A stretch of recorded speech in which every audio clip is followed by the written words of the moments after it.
9 мая в Чите провели реконструкцию концлагеря.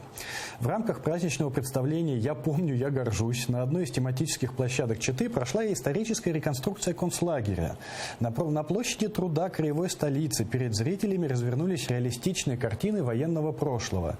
При помощи муляжей оружия и костюмов тех времен организаторы рассказали читинцам, что происходило в концлагерях во время Великой Отечественной войны. Постановку организовал Государственный театр национальных культур «Забайкальские узоры». Как говорится в репортаже телеканала ЗАП-ТВ, реконструкция шокировала читинцев, конечно же. Как сказала в интервью телеканалу директор музея театра Мария Гуськова, они отдавали себе отчет, что постановка шокирует зрителей, однако, по ее словам, об этом надо знать. Также в рамках праздника на площади Труда состоялись театрализованные представления, работали игровые детские площадки и полевая кухня. Давайте посмотрим этот замечательный репортаж телеканала ЗАП-ТВ. Это, конечно, надо видеть, и это надо видеть своими глазами.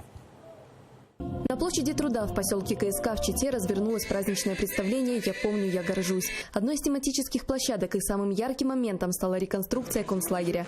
Мимо празднующих людей под крики и плач надзиратели ведут заключенных, бьют плетью и толкают, не жалея ни женщин, ни детей. Как только новые пленники прибыли в лагерь, их раздели, осмотрели, отобрали ценные вещи. При любом сопротивлении – расстрел на месте.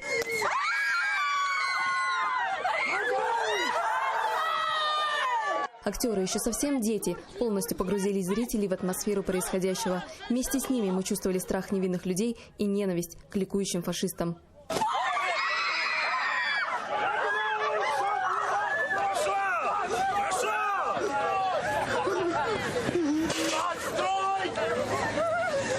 Общее число жертв до сих пор не установлено. Всего с 1939 по 1945 годы в концентрационных лагерях было заключено около 2,5 миллионов человек. Множество узников было убито, погибло от жестоких издевательств, болезней, плохих условий содержания, истощения, тяжелого физического труда и бесчеловечных медицинских опытов.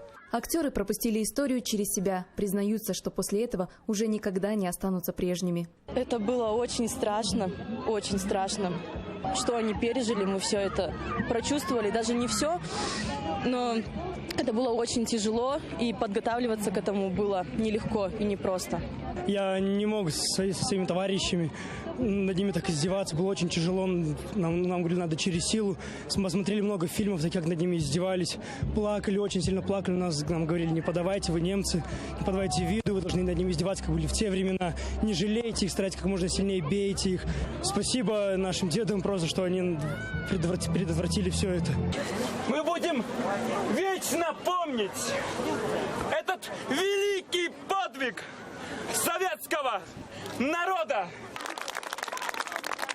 Мы считаем, что об этом нельзя замалчивать, об этом нужно говорить. Наши бабушки и дедушки нам рассказывали о том, какая была страшная война, с чем они столкнулись, с голодом, с холодом, с убийствами.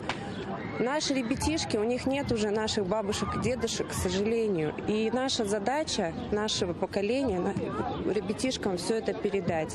И поэтому, да, я понимаю, что это страшные кадры, но об этом надо знать, это надо понимать, чтобы это больше никогда не повторилось. Мария Тачкина, Владимир Николаев, ЗАП-ТВ.